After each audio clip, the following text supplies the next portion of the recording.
Aina mana ina reo ina rau rangatira mā tina koutou katoa. Ko Rachel Rees toku ingoa, ko Oti kora mātua whakatu, no mā haere mai. Ngā mihi nui kia koutou. Welcome to you all to this council meeting on a beautiful Wednesday the 17th of November in Whakatū. I thank you all for coming together for this meeting, for those who have prepared the reports for today, who have worked hard to prepare the meeting. We'll be welcoming our representatives to Public Forum shortly. But before we commence the full business of the day, we are going to open with karakia. So I invite you all to stand for our karakia.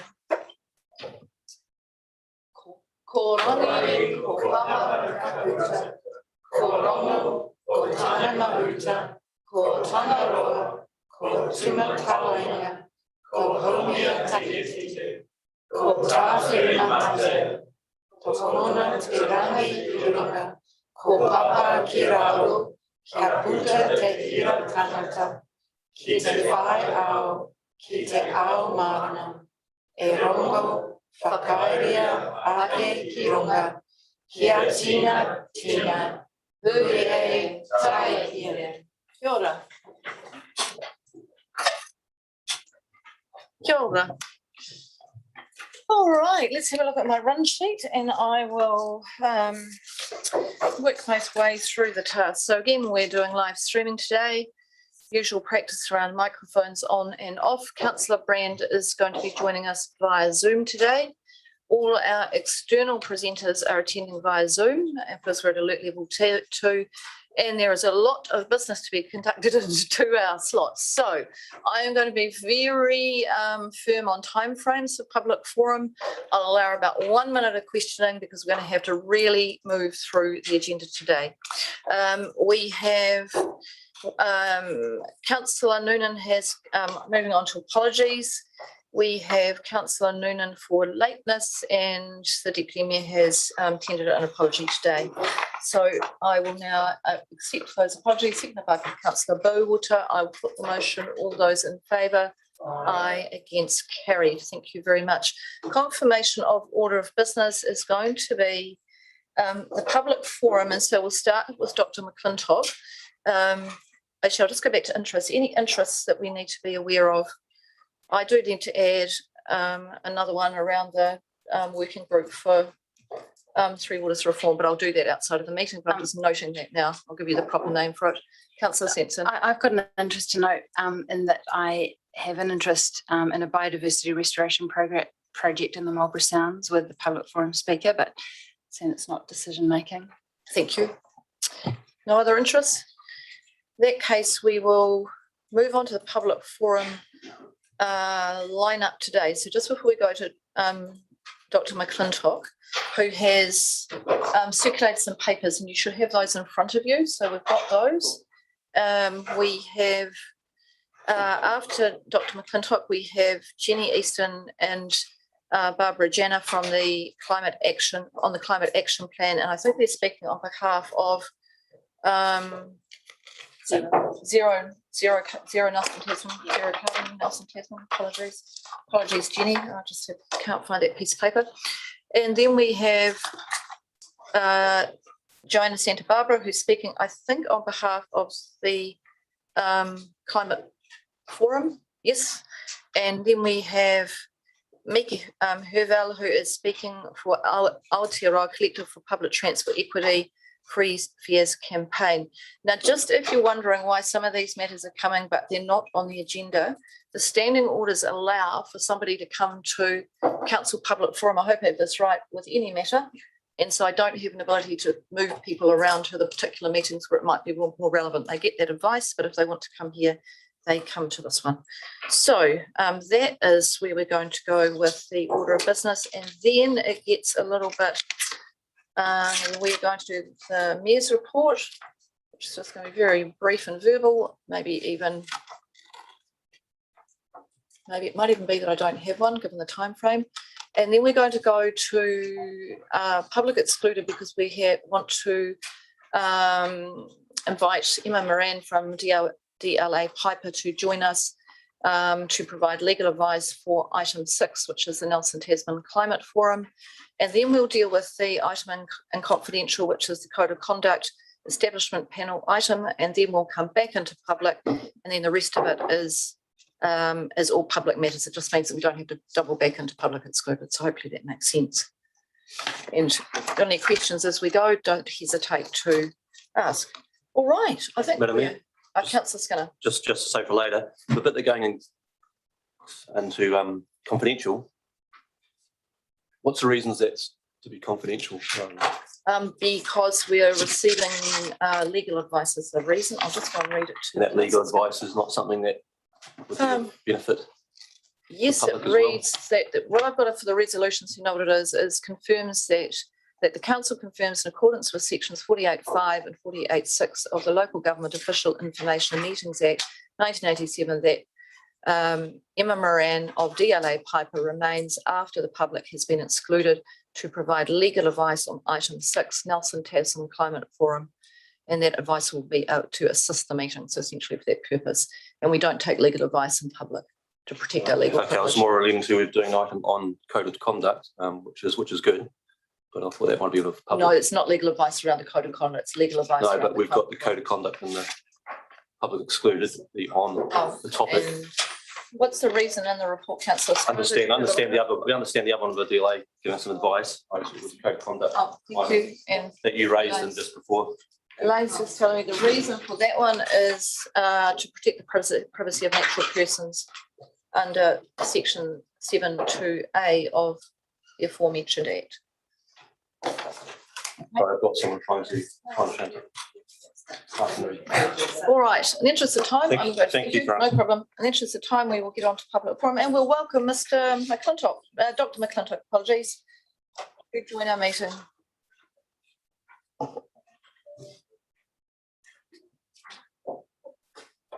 Oh, kia ora, Murray, welcome. Welcome to the meeting. I'll just test that you can hear me okay, and I'll get you to unmute and make sure the sound's working fine. So I can hear you. Oh, we can hear, yes, it's all working, okay. Kia ora, so welcome to you. We'll hand over. We're going, as I said in my introduction, I'm not sure if you heard that or not, we're very tight on time frame today. So we're sticking strictly to the 10 minutes. And if you can make it a little bit shorter, then you might get one more question, hopefully. We'll see how we go. Thank you. Okay, well, kia ora. I think I'll just briefly summarise what I want to talk about, and that's addressing two things today, which are the Climate Action Plan and the carbon credit treatment of forestry for NCC's forests. And then I'll finish on a positive note, and I'll cover a bit of detail in the middle. So a bit about me. I run a company here in Nelson, and I have managed about 25% of the carbon forests in the ETS. I don't do that anymore, but I certainly have lots of experience with exotic and Indigenous forests in the ETS. With my wife, Sarah Sharp, we're the biggest New Zealand landowners in Te Tai Uhu. So we own a portfolio of exotic and Indigenous forests across the region. So we understand what it's like to be a forest owner as well. So running through my points quickly, the carbon credit report, which has been tabled for you, indicates that you've had a report done by a capable person in Wellington, Ollie Belton. Ollie's looked at the pros and cons of registering the council forests back in the emissions trading scheme. This is important because there's a deadline looming. If you don't have your forests registered by the end of next year, your exotic forest will never earn carbon credits again. So, you know, it's not a trivial matter to be rolled over for another time.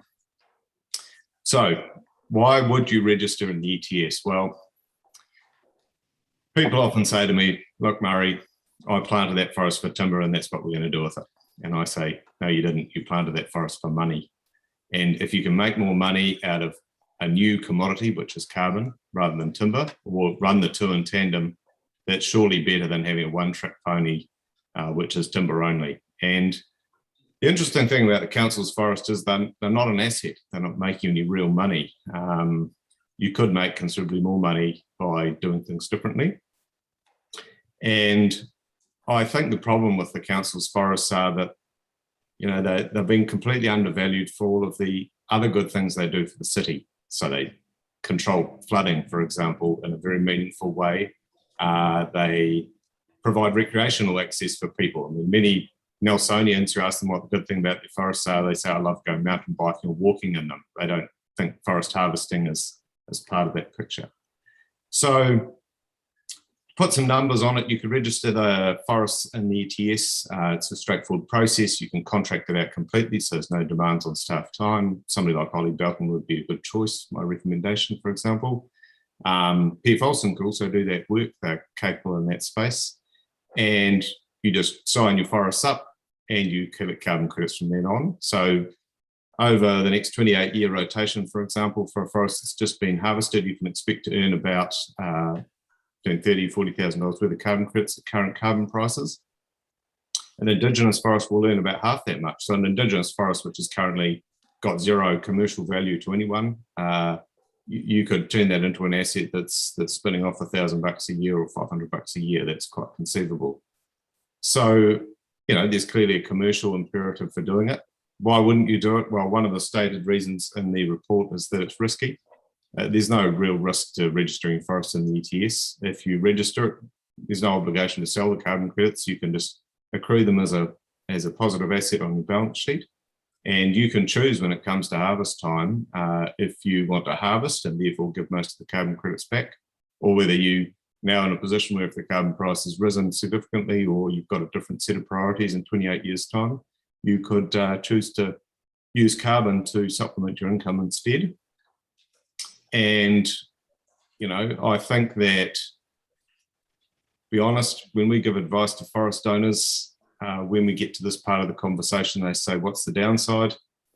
I would say there isn't really one. You've got to carry the cost of registering in the ETS, but that's pretty modest. Certainly a lot cheaper than forest harvesting is, judging by the forestry projections, which, lining up to cost you $17 million over the next 10 years. I mean, it's a pretty significant bill, particularly when you only make $17 million off the trees. So you're basically running a timber operation there that is not making the community any money. Money goes into a closed account anyway. So, why not do things differently? So what would differently look like? I think that differently would look like you would have a set of forests that are valued for their flood control measures. If you look to the climate plan that you're proposing to look at today, you're dealing with things like reducing emissions. Well, forests are going to be your number one mitigation option there. That's the best choice you have for reducing emissions is growing up in our hinterland there in the hills above Nelson. You're going to want to be a carbon neutral city. It's not enough anymore to be on a pathway of emissions reductions or we're going to reduce them by this much or that much. You really need to take a stand and say we are going to take responsibility for our emissions in our city. And you can do that at very low cost by, for example, registering this relatively small amount of Indigenous forest that you've got. They create really high quality offsets. You can say to the citizens around you, look, we're not farming this problem out to a cookstove project in Bangladesh or a wind farm in Turkey. We're not buying those credits. We're going to offset our emissions with our own forests that are contributing to biodiversity and recreational value right in our backyard. I mean, that's a really compelling story. So the other thing you can do with your forests is you don't have to give up on timber production. You can shift to continuous canopy harvesting or so-called close to nature forestry. You take only the highest value logs out at a time. This is something that PF Olsen have worked with at School of Forestry in Canterbury to model this up in a Canterbury forest for a radiata forest. It's completely doable. It's becoming the standard in Europe and North America.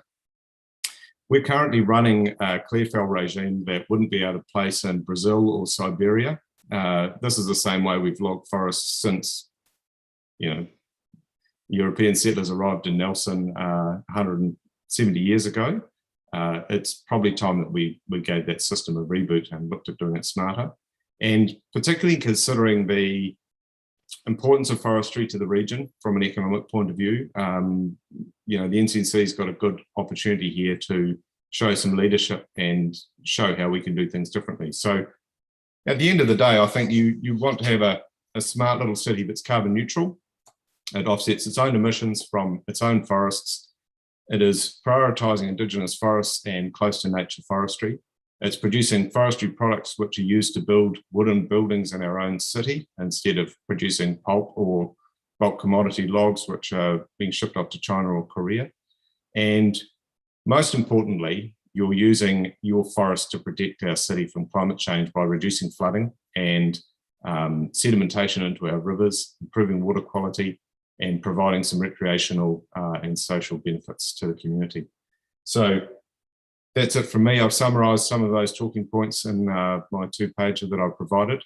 If anyone's got any quick questions, I'm happy to listen to them. Thank you very much, Murray. I'll open for questions. I'll just check how we're going on time, Robin. Oh, great. Couple of minutes to go. Councillor Laurie. Thank you, Madam Mayor. Thank you, Murray. Good to see you, and thanks for the really excellent info sheet.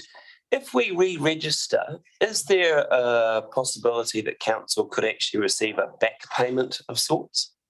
Well, exactly. So in the carbon credit report, it's unfortunately been misstated on the benefits. So for the Indigenous forests alone, instead of receiving $10,000 worth of carbon credits, you would, over the next 18 months, you could expect to receive 50,000. Registration costs are a fraction of that. Obviously, the upfront costs are a bit higher, but ongoing costs are quite low. So 50,000 for Indigenous forests. If you re-registered your exotic forest, which I would definitely recommend, otherwise there'll be a stranded asset, a one-trick pony for timber alone. You're probably looking at somewhere between $1 and $1.2 million worth of carbon. The last time that decision was made actually was 2016 when the carbon price was $5 a tonne. It's now $65 a tonne. So when the price of something increases by 12 times, you've really got to have a second look at it and don't just take a 6-year-old decision and retreat it.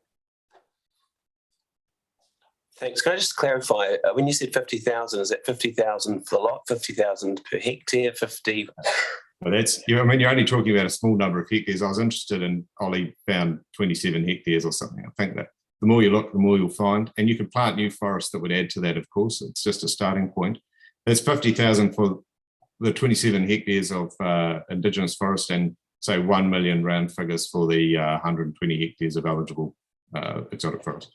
Okay. Just go on the bank and sit there. That's more than you're going to make in the next 10 years out of harvesting timber from those same forests. Very interesting. Thank you. Thank you. Councillor Skinner. Thank you for that. So associated carbon funds like Salt Management, who you can put in the share market, would it be worth just us investing in that directly? I mean, that's been doing very well, I see, of late, and it could continue to grow. Would we better put our energies into that and supporting it that way? Well, I don't know. I mean, I'd put it to you that if you've got an asset that's underperforming, that's in-house, you already own it. Why not just increase the value of that by a multiple of, let's say, 10 times instead of giving somebody else your money and hoping they'll do a better job. Salt will buy you the carbon credits $65 a tonne, but your forests are producing them because you already own them and you've got very low debt against them for probably $25 a tonne tops, maybe 15 for the Indigenous ones. That's a much better profit margin to grow your own forest, which is why forest investors or most carbon investors, rather than taking the passive option, they get their hands dirty, they buy land and they grow forests. It's quite a big business in New Zealand at the moment, like $2 billion business in New Zealand at the moment this year. Murray, thank you very much for your the work you put into your presentation today and for making the time to come and speak with us. Thank you very much. Thank you. Next up in public forum today, we have Jenny Easton and Barbara Jana. Jenny is not yet joined, however, we do have Joanna? Oh, Barbara. we'll move on to Joanna.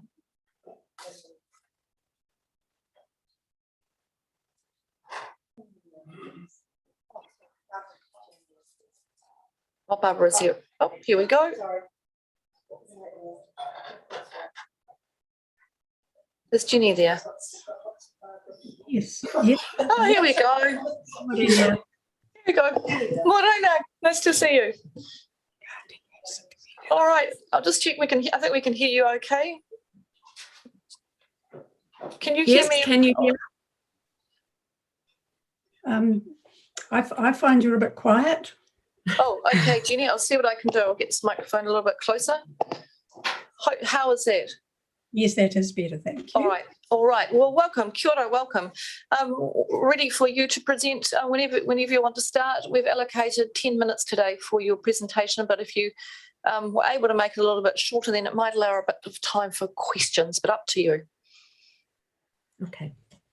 Tēnā koutou katoa, ko Barbara Robson, taku ingoa, ko Jenny Easton tēnei. We're from Zero Carbon Nelson, Tasman, and today I'm going to read a presentation and we are sure there will be time for questions afterwards. We are in full support of the Climate Action Plan and look forward to it becoming operational today. Through COP26 over the last 2 weeks, we have all been reminded of the urgent need for global action on climate. This is the last decade for meaningful action. On a local level, it's now 2 years since Nelson declared a climate emergency, and we were promised urgent action. We celebrate that you have followed through on your commitment. Zero Carbon Nelson Tasman has repeatedly called for a Nelson-wide climate action plan before Council makes isolated and significant decisions, such as building on flood-prone land, which will restrict the options for future generations. This is a really good climate action plan. One, it links into the Te Tau Ihu intergenerational strategy. I quote, that we will be good ancestors, reflecting that the primary impacts of climate change will be faced by our descendants. 2, it is academically robust, following international ISO standards for monitoring, and is clear and easy to follow. It honours the expertise of the staff who have drafted the plan and who will be driving its implementation. 3, it is an empowering document because it lists the community well-being co-benefits of decarbonising our economy and lists what is already being done. For example, the urban greening and active transport plans. Lastly, it continues with the DAP engagement process with experts, stakeholders, and the public. It will facilitate understanding, prioritising future generations, biodiversity, wellness, and the well-being of all species. What's not to like? We support the Office's proposal for the development of the climate change strategy early next year. And in the meantime, we look forward to progress with this climate action plan now. This is the last decade we have to keep below 1.5 degrees warming. And we need this plan to inspire the region to work together towards that. Already, Council is showing real commitment towards reducing waste and other mitigative actions. Adaptation, though, is a challenge because it involves informed public engagement. The community needs to understand and support what has to be done with the limited time, limited carbon emissions, and limited money available. Difficult choices are going to have to be made. Tasman District Council has had a climate action plan for 2 years and have recently started discussions about the effects of a 2-metre sea level rise. This climate action plan gives us the opportunity to be a good neighbour as well as a good ancestor. Thank you. Thank you. Kia ora, thank you very much. Very clear messages and public forum presentation. Any questions for Jenny or Barbara? Councillor Laurie. Thank you, Madam Mayor. Thank you, Jenny and Barbara. Kia ora. Movie reviews are usually done on a 5-star rating basis. If this was a movie, if our plan was a movie, how many stars would you give it? Okay, I'll pass that to Jenny, who's analysed it in great detail. I'd give it 5, actually. I know it's a really complex issue and I've been studying it for quite a long time, as you're probably aware, and I think it's really brilliant, so I'd give it 5. Outstanding. Thank you. Thank you. Any other questions? No, that's really clear. Thank you both very much for taking the time to present today and for your contribution to the plan. Thank you very much. Thank you for the opportunity. Ka kite. Ka kite anō. Next, we have Joanna Santa Barbara. I think she's here, letting Joanna in. We have to watch. Oh, no. Are you able to unmute, Jenny? Yeah. Kia ora, Joanna. Hopefully you can hear me. And if you can, I'll get you to turn on your video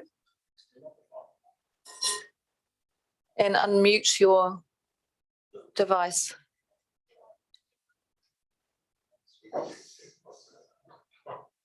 Nope. Okay. Can you unmute her? Oh.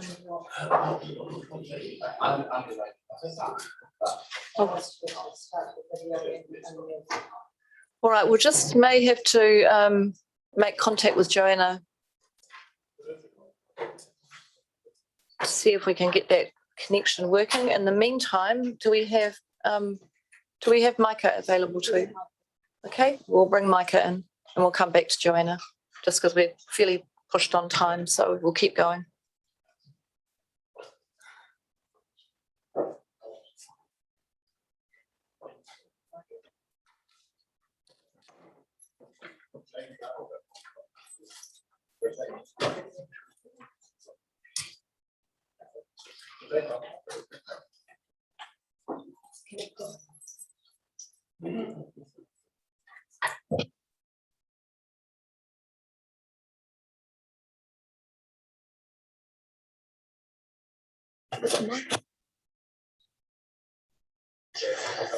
Tēnā koe.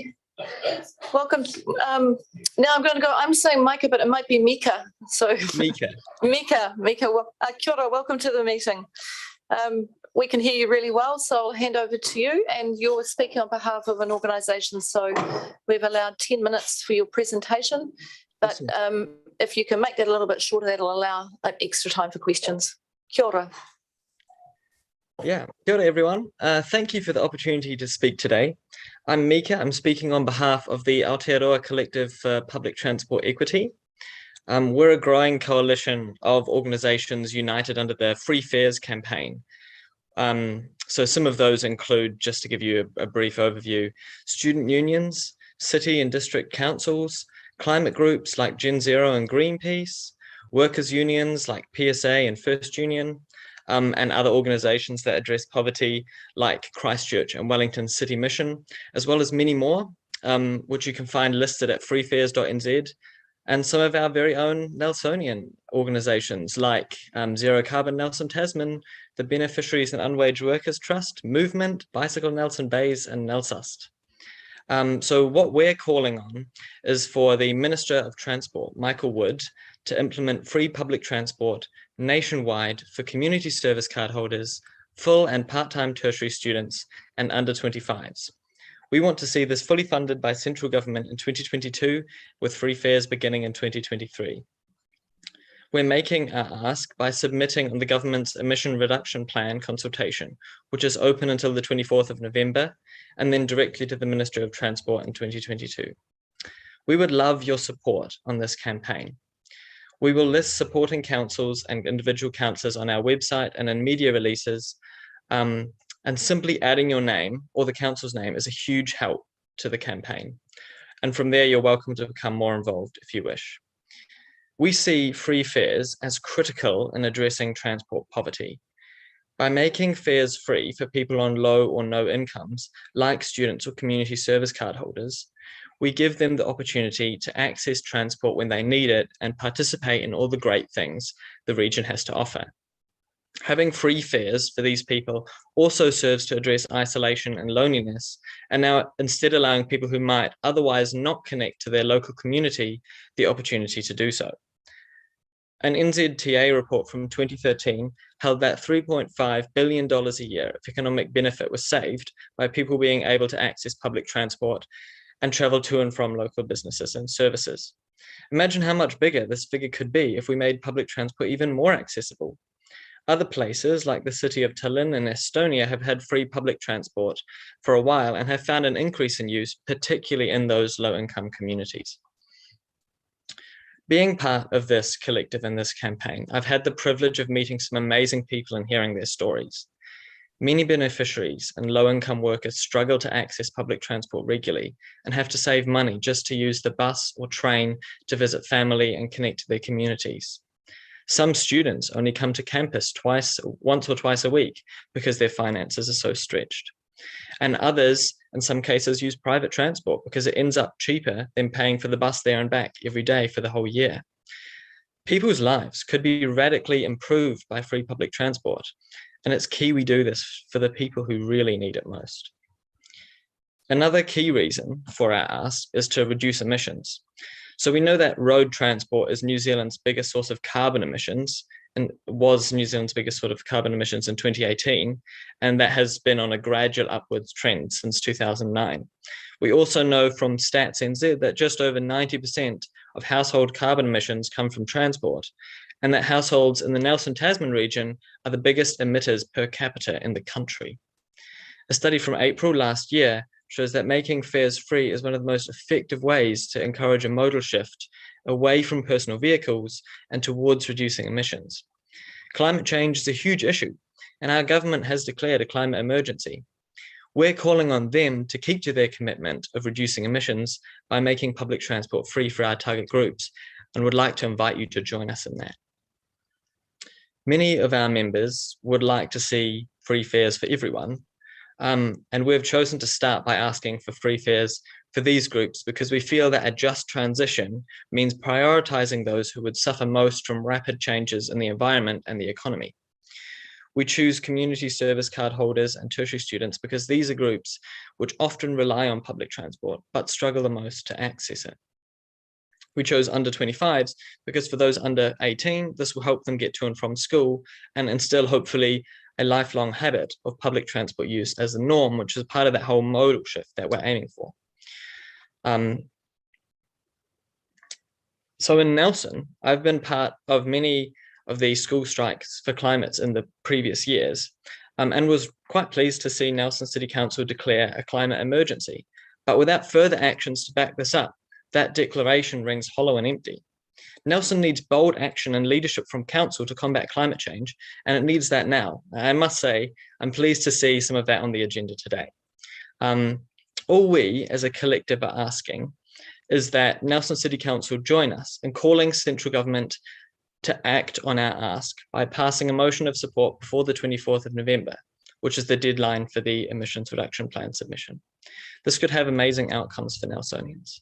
Children and young adults will be able to use public transport for free, which is an excellent incentive for families to use public transport and for students to use it to get to and from school.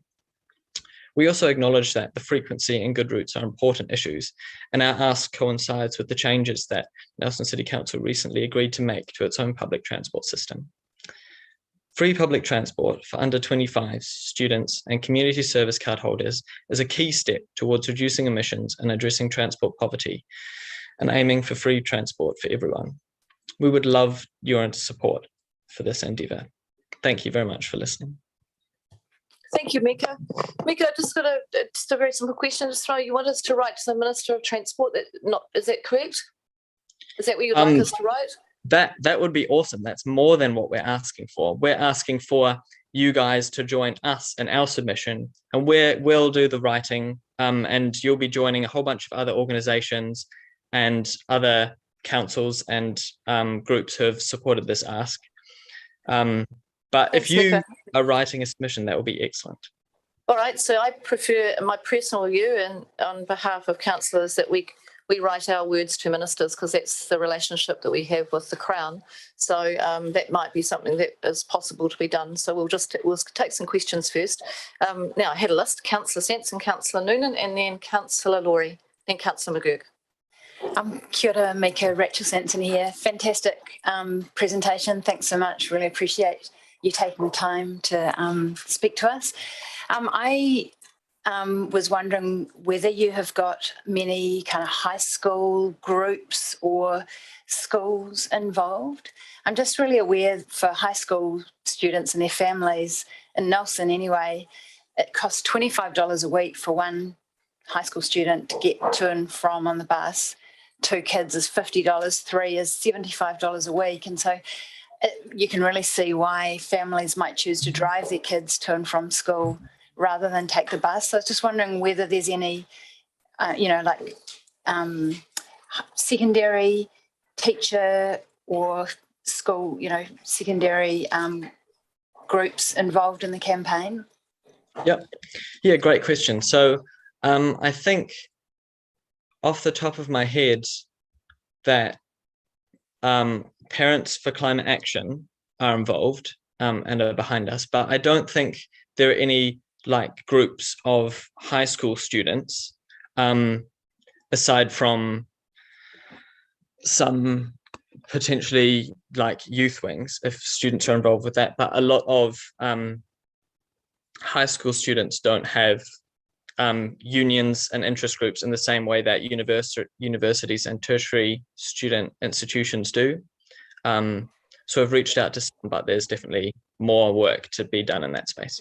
I'm only doing one question per councillor, so I'm moving on to Councillor Noonan, then Councillor Laurie, then Councillor McGurk, so everyone gets a chance. Hello, Mika. Oh, I've got a microphone that's going to move. I'm just wondering if you can clarify. I think during what you were speaking, you said something about the rate of emissions from Nelsonians. Can you just clarify what you said for me, please? You sort of swept through that and I wasn't able to write it down. Yeah. So I said in Stats NZ, the Nelson Tasman region has the highest carbon emissions, household carbon emissions per capita. Thank you, Mika. I think that may have been updated, wasn't it, when Nelson's been taken separately? But I'll go to Councillor Laurie's next, and then Thank you, Councillor. Madam Mayor. Thank you, Mika. I know that these presentations have been happening around the country. What sort of response have you had from other councils? Yeah. So we had done a few presentations at a few councils around the country, and so far we've had a very positive response. Councils have been quite supportive of our campaign, and we've had 3 city and district councils sign on so far. Thank you. Councillor McGurk. Yeah, I had a lot of questions, but I'll ask one. Good to see you again, Mika. Brian McGurk here. Have you got an estimate of the number of people that would use the free transport, and have you got an estimate of the cost that we would need to make that free? So for central government? Nelson. Yeah, for Nelson Tasman. No, I don't have an estimate for the amount of people that would use it in Nelson Tasman or for the cost that it would take to make it free. Okay, thanks. Thank you. Mika, thank you very much for joining us. And if I could just paraphrase, is the ask to in the budget, is it an ask for the budget allocation to be increased for public transport? Is that the ask? So rather than it come out of the Wakakotahi Fund, that what you're asking is for a broader allocation of budget from the Crown for public transport. So the ask is through the emissions reduction plan for central government to fund free public transport for tertiary students under 25s. All right, and so community service card holders. Yep, that's it. So that's asking for the Minister of Finance to put a specific budget in to address that issue. If that would be the mechanics that I understand that would be required. So you don't need to answer that. I'm just getting that clear in my own head. Thank you so much for the work you're doing, and really appreciate you fitting in. And I'm sorry about the time it took to confirm this. I was just trying to get some other things sorted at my end, but it's worked out really well to have you join us today. Kia ora. Awesome. Thank you very much. Madam Mayor, quick question. That's okay. We've finished Really public. We've finished public. I just want to make sure we've finished public forum first, so everyone's through. No. So It relates to the last item. We've finished that one. So I'm going to Joanna, and then I'll come back at the end if I've got enough time. If I have, Joanna is next up. Thank you. I was waiting. In fact, we're going to have to go to our lawyers shortly. Kia ora. I'll give Joanna a minute.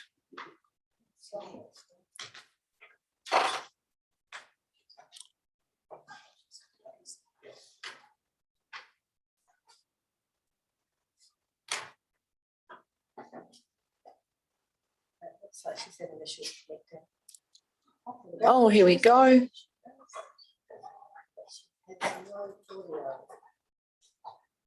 Kia ora, Joanna. We can see you, but we just see that your audio is still trying to connect. Oh, it looks... Yes, I think we're there. So if you unmute, hopefully we can hear you. It works. Great. It does work. Kia ora, welcome to our meeting. Thank you, Rachel, and greetings to you and everyone. I'm Joanna Santa Barbara and co-chair of the Nelson Tasman Climate Forum, and you'll be happy to hear I'm only going to speak for 5 minutes. I want to suggest that you, in relation to the Nelson City Council Climate Action Plan, that you do pass this Climate Action Plan now and lock in planned periodic review and revision. And I want to give 3 reasons why it would be a good thing to pass it now. And that is, we need it now. It's just 8 years to 2030, by which time we need to have reduced emissions by about 45%. So that's about 8 to 10% every year, which is very challenging and needs all hands on deck rapidly. The second reason is that I'd like to engage the Climate Forum in aligning with both the TDC and NCC climate action plans in a forum hui soon, to better align what we do together.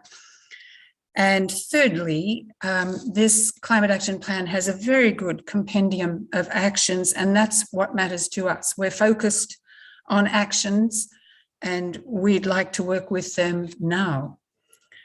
And then I'd like to present 2 reasons to lock in a planned periodic review. First and foremost, we're in a long emergency, and in an emergency, the ground shifts under our feet all the time. I had opportunity for input into this climate action plan some months ago, and I can already think of other inputs that I'd like to put forward. So the climate action scene middle of next year is going to be different from the climate action scene right now. This has to be a flexible, dynamic, living document. For our own forum climate action plan, we have the same process for our climate action book of periodic review. And let me note that NCC has very generously supported that.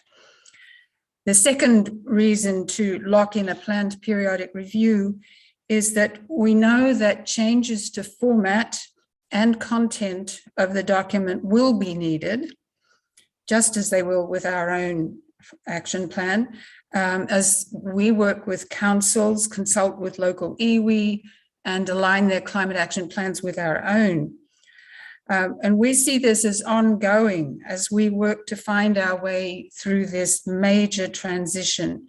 And we have no problem with an NCC process starting now for work on a 2022 revision of the Climate Action Plan, which will include changes as they evolve. So we hope that you will pass the 2021 version of the NCC Climate Action Plan, which we think is very good, and begin a process for a 2022 version, which will include further elements and lock in an annual review and revision process. You do have another item on your agenda that concerns the Nelson Tasman Climate Forum, and that is the signing of the forum's charter. This is a very important stage in the forum's short history, and we're excited about welcoming the two mayors to our next hui in 10 days' time. We hope you'll sign at the highest level of engagement that you think feasible. And can I finally use this opportunity to express my deep gratitude to you, Mayor Rees, and to all of you for your generous support of the forum, and particularly to staff member Daniela Ramirez and to Councillor Kate Fulton for your constructive engagement in the forum's work. And we look forward to continued work together in our very challenging and urgent journey to net zero carbon in this region. Kia ora. Ngā mihi nui, Joanna. Thank you very much for your presentation, and thank you for all the work that the forum is leading. It's really impressive. We've got questions for Joanna. Councillor Sensen, it's a question. Oh, actually, thanks. It was asked and answered. Thanks so much, Joanna. I was just wondering how often we should be doing the review, and you said annually. Is that sufficiently regularly, is it?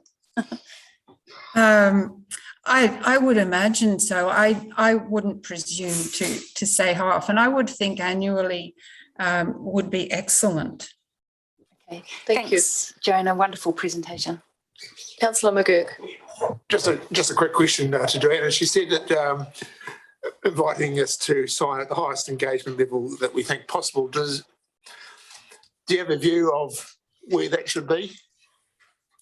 I have a wish. I'd love you to sign as a signatory, which engages you strongly in decision making. I know there are reservations about that, and I'll accept, or we will happily accept your decisions on the matter, and are just eager to welcome you at the highest level that you think is going to work for you. Thank you. Thank you. No further questions, Joanna. Thank you very much for making time to join us today. And again, I'm really looking forward to seeing you as well. And it's in a week's, just over a week's time, I think. That's right. So. Yes. All right. Eager for that time, Rachel. Thank you. Thank you.